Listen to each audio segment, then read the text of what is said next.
andong diya sa pulong sa Dios no, maayong buntag na kaninyong tanan no. So niining takna mga igsoon sa kabuntagon ni anata sa bag-o na usab nato nga libro nga atong pagatukion no, niining nga kabuntagon kini nga libro ni Moses mga igsoon nga ikaupat no, ikaupat nga libro ni Moses nga iyang sinulat mao ang Numeros no. Kung aduna kamoy mga Biblia uban kaninyo, dungan kita sa pagpakli o pagtuon nining takna sa kabuntagon. So niya nata sa ikaupat nga libro ni Moses, diin kini gisulat mga igsoon sa tuig 1440 BC to 1400 BC no. So niya na nga mga katuigan susama sa mga naisulat usab sa Exodus o sa Leviticus mga igsoon, di na to nga na-discuss last nga mga higayon no, nga susama po ni ana nga mga kapanahonan diin isab kini nga Numeros gisulat mga igsoon. So nagaingon pa din hiya mga igsoon sa ato nga pasiuna ato pagabasahon. Ang basahon sa Numeros naghisgot sa sugilanon sa mga Israelita sulod sa mga 40 ka tuig sukad sa ilang pagbiya sa bukid sa Sinai hangtod nga miabot sila sa silang ngang bahin sa yuta nga gisaad sa Dios nga ihatag kanila. Ang ngalan niining basahona kay may kalabutan sa mahinungdanong bahin sa sugilanon nga mao ang pag-ihap sa mga Israelita nga gihimo ni Moses dito sa bukid sa Sinai sa wala pa sila mubiya niini. Gihimo usab kini dito sa Moab nga silangan sa Jordan human mulabay ang 20 ka tuig. Sa tunga-tunga niini duha ka pag-ihap. May duha ka pag-ihap sa katawhan miadto ang Israelita sa Kades Barnea sa habagatang bahin sa Kanaan apan gikan dito napakya sila sa pagsulod sa yuta nga gisaad. Tapos ang daghang katuigan nga nagpabilin sila niadtong dapita miadto sila sa kayutaan sa silangan sa suba sa Jordan. Usa ka pundok sa katawhan na mipuyo dito ug ang uban milabang sa suba ngadto sa Kanaan. Ang basahon sa Numeros mao ang sugilanon sa usa ka katawhan nga sa makadaghang naluya ug nahadlok taliwala sa kalisdanan ug misukol sa Dios ug kang Moses nga maoy gipili sa Dios nga mangulo kanila. Sugilanon kini mahitungod sa pagkamatinud-anon sa Dios ug sa makanunayon niyang pagtagad sa iyang mga katawhan bisan pa sa iyahang kaluyahon ug pagkamasupilon ug sa makanunayong pag-alagad ni Moses sa Dios ug sa iyahang katawhan bisan pa kun dihay mga higayon nga nahutdan siyag pailog no. So niining takna ang mga igsuon no, ang Ginoo magapanalangin sa iyahang pulong ug magaandam sa tumatagusa ka mga salabutan ug mga hunahuna no. Ug kini nga panahon mga igsuon no, ato ang hisgutan kini nga maong libro diin sa sosama nga ato nga nadungog mga igsuon. Ang tema niini mahitungod sa the preparation to enter into the promised land no. Mao kini siya ang pagpangandam sa mga Israelita paingon ngadto sa yutang saad. Kung atong balikan mga igsuon nga ang Dios aduna gayoy dakong gugma ug pagtagad ug nadungog niya. Kung atong balikan sa Exodus, nadungog sa Dios ang mga pagtuaw ug pag-agulo sa mga Israelita nga ilang nasinatian dito sa Egypt no. Diin ang Dios nagapangita og paagi nga sila unsaon sila paglukat ug atoang nga nasaysay ug atoang nga nasaksihan magaigsuon ilabi na sa ilang atoang nga topic the journey to the promised land nga ang ilahang paglatas mga igsoon ang ilahang mga nasinatian no diha sa paglatas paingon ngadto sa Sinai mga igsoon ug niini nga tungura no ilabi na katong paghisgot nato sa book of Leviticus no, they are still in the Mount Sinai diin sila nagahimo og mga seremonya sa pagpanghinlo or paghimo nato og kanang atong pag seremonyas no sa pagpapasasala sa ilang paghalad ug sa ilang mga hingbuhaton no diha sa ato nga buhi nga Dios. So niini mga igsuon nga panahon no nga ang mga katawhan sa Dios ilabi na mga Israelita no na nga sa unang chapter ni ini mga igsoon dinhian nagahisgot mahitungod sa unang pag-ihap sa mga katawhan. Kung atong balikan na usab sa libro sa Exodus chapter 18, diin usa ka butangan nakahimo sa pagkalangan sa pag journey nila, no, sa pag adto sa Mount Sinai, tungod lagi kay nagsigi silag away ug nagsigi sila og kanang husay si Moses nalangan sa iyahang giya ngadto sa mga katawhan paingon sa Mount Sinai mga igsoon, tungod kay nagsigi pag inawayay ang mga katawhan ug si Moses naabtan na lang og hapon ug sige hinusayay. So mao to mga igsoon, niini nga tungura nagsuggest si Jethro nga bao ang iyang ugangan nga himuon og magpili sila og mga maghuhukom. Diin gibahin-bahin mga igsoon ang mga katawhan, no, kung ato nga balikan mga igsoon nga gibahin-bahin sila og naghimo og nagpili og maghuhukom or mga lideres para mauna sila maoy muhusay sa mga kagubot or mga kakulian sa mga katawan. So dinhiya mga igsoon sa chapter 1, dinhiya sa unang adlaw sa ikaduhang bulan sa ikaduhang tuig sukad ang mga Israelita migawas sa Ehipto, misulti ang Ginoo kang Moses dito sa kamingawan sa Sinai. Sulod sa tolda nga tagbuanan, ang Ginoo miingon, ipasa tinagsa ang tanang mga lalaki nga Israelita ug ilista ang ilang ngalan sumala sa banay diin sila nahisakop, no? Ug ang ilista mao kadtong nagpanuigon og 20 pataas nga mahimong makapil sa gubat. Ikaw ug si Aaron maoy mag-ihap kanila. Kinahanglan adunay usa ka tawo gikan sa matag banay sa Israelita ang mutabang kaninyo sa pag-ihap. So ato ang i-direct na lang kini mga igsoon kay taas kay ni siya nga mga sugilano so mag-ihinihapay pata. So nikabat gayud mga igsoon ang tanan nga mga kaliwatan sa Israelita, tanan nga lalaki, no, ang tanan nga mga lalaki nikabat og 603,550 ka mga lalaki, no, nag-edad og 20 anyos pataas. Kung ato ang balikan usab mga igsoon kung pila ka mga Israelita ang gikan sa Egypt nikabat kadto mga igsoon og 600,000, no, walay labot ang ihap sa mga babae ug sa mga bata ug sa mga langyaw. So naabot sila og 600,000. So sa ato ang gipatotal mga igsoon nga gikan sila sa Egypt kung apilon tanan according pa sa mga Bible scholar naabot sila mga igsoon og 3 million kapin, no? Naabot og 3 million kapin og dinhi mga igsuon, no, sa ilaha nga pag-ihap niini kay tungod lagi kay wala lagi apil sa ihap ang mga babae ug mga bata. Dinhiya sa pag-ihap nila nikabat og 603,550. No, walay lakip niini ang mga Levita ug ang mga Levita mga igsuon nikabat sila sa ihap nga 22,000. No, sa total nga 625,550. No, inana ang ilahang naglatas sila mga igsuon, no, gikan sa kamingawan paingon ngadto sa promised land, ingon ana kagidagahanon mga igsuon ka mga katawhan. Kung ato ang lantawon mga igsuon, pipila lamang kita dinhiya sa ato ang nasod, no, atong kuanon mas dako man gyud ang Pilipinas kaysa sa mga Israelites kay kini sila isa ra man gyud sila ka kanang banay, isa lang gyud sila ka family nga gikan sa banay ni Abraham, no. So mao kadto mga igsuon nga ang ilaha nga paglatas dili gyud lalim, no, dili gyud lalim ang ilaha nga kasinatian mga igsuon, makaingon tago pila ka adlaw ang ilaha nga na binaktasay, no, kapila pod sila naghunong-hunong, kapila sila nagundang-undang tungod pod lagi sa mga kakulian sa mga katawhan, no. So mao to, no, nga kini nga mga pulong sa mga Israelita mga igsuon dako kayo kini siya og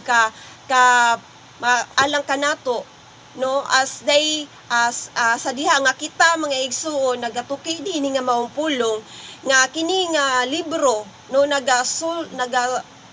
nagapadayag mga igsuon mahitungod sa pag-andam, no, sa pagpreparar alang sa pagsulod, no, o paingon paingon ngadto sa promised land. Diin usab nga ni kanato kung ato ang masubaybayan mga igsuon nga sa mga pulo nga atong mga naisgutan na ay dako kaayo nga kalimbigitan or naagyud ka nang na makarelate ba no naatay makuha nga mga leksyon nga sa ato nga presente nga mga kahimtang karon ato usab nga mga nasinatian no sa susama nga pagbagulbol sa mga katawhan nga atong nadungog kaniadto susama usab nga atong nasinatian sa mga kapanahunan karon.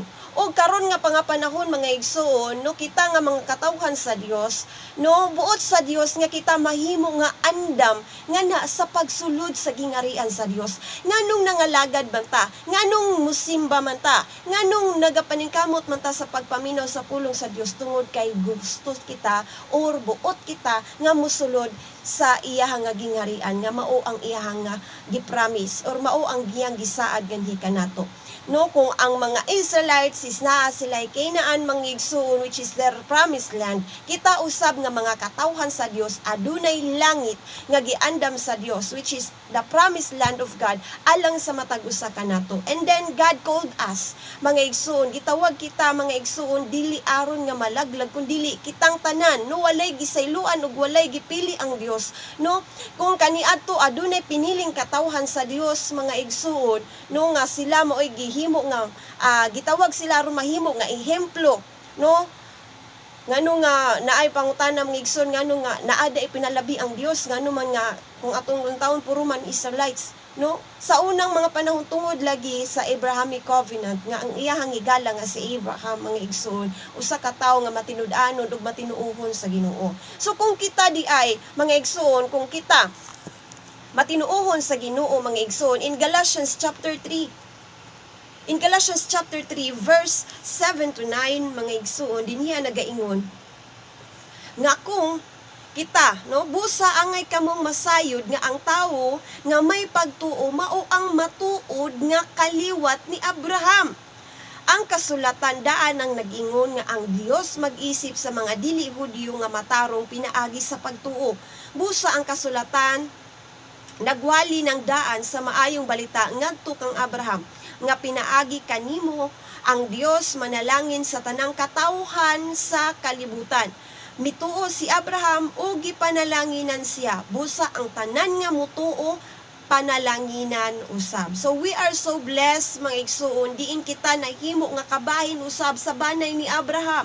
Sa unsang paagi pinaagi di ay sa ato ang pagtuo. Pinaagi sa atong pagsanong sa pagtawag sa Dios nga ni sa matag usa kanato. Akong pagausbon mga igsoon nagaingon dinhi busa angay kamong masayod nga ang mga tawo nga may pagtuo no nabatay pagtuo mga igsoon no kung kita nagatuo nga adunay Dios no kung kita nagatuo nga kita nahimo na nga anak sa Dios no nan kita mga kaliwatan ni Abraham mga igsoon. We are called mga igsoon bisan tuod kita mga hintil but we are called mga igsoon to be a spiritual Israelites.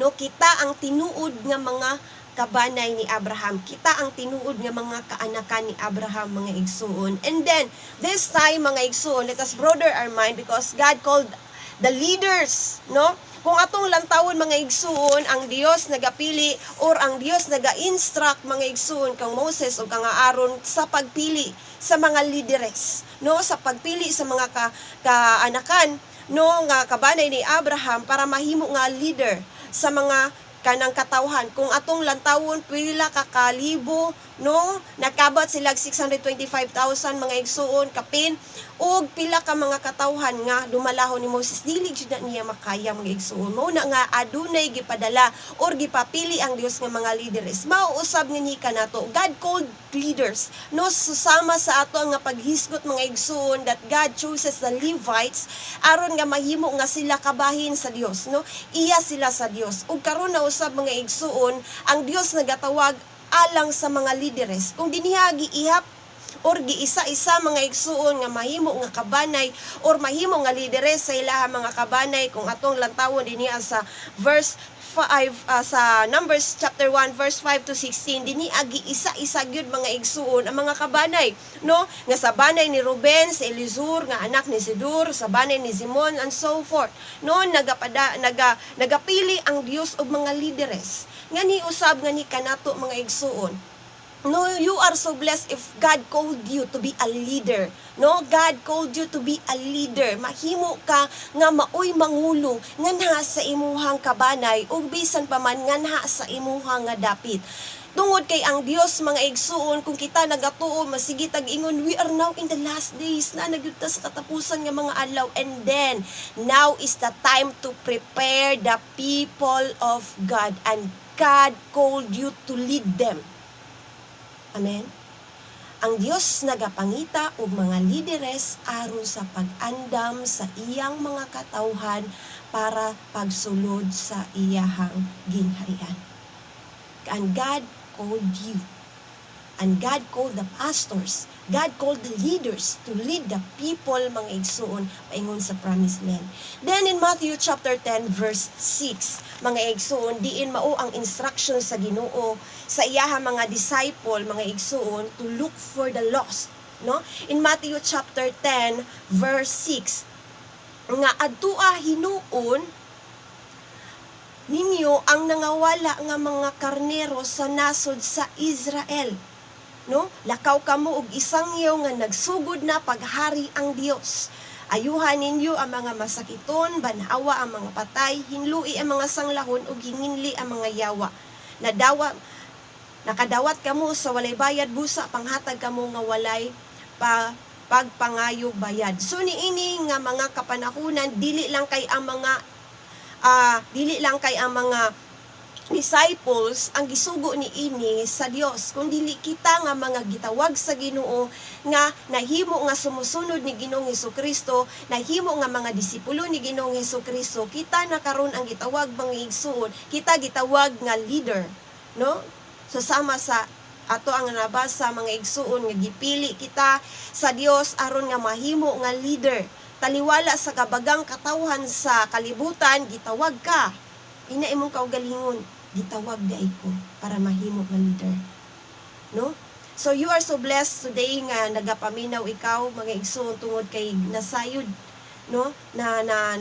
Nasayod ka or napukaw ang imong nga pagbati diha sa pagtawag sa Dios nga nakanimo, no? Kung nibati man kag kaluya, nibati man kag disappointment, but today God called you to be a leader of His flock.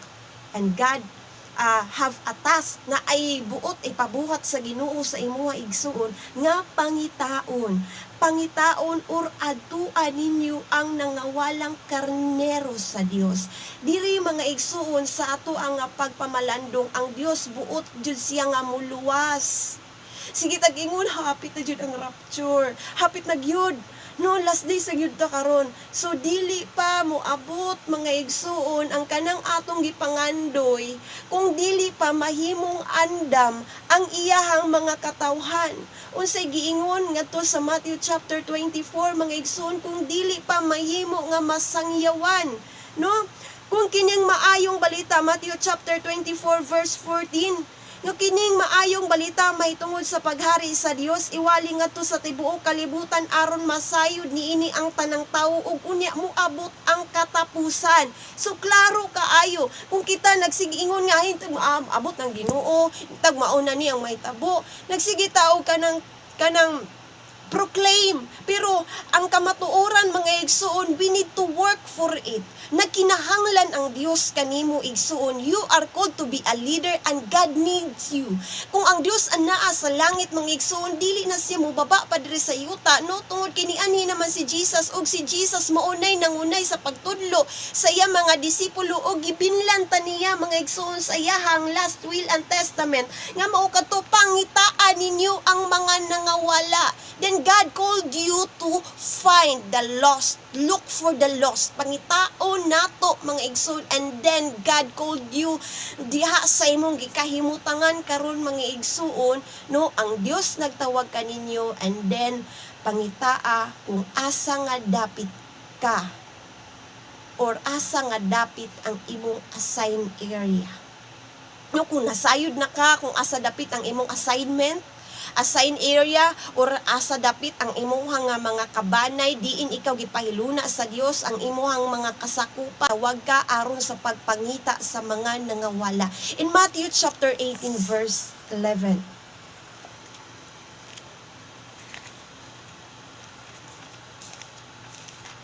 nga diri ang nagaingon mga igsuon no nga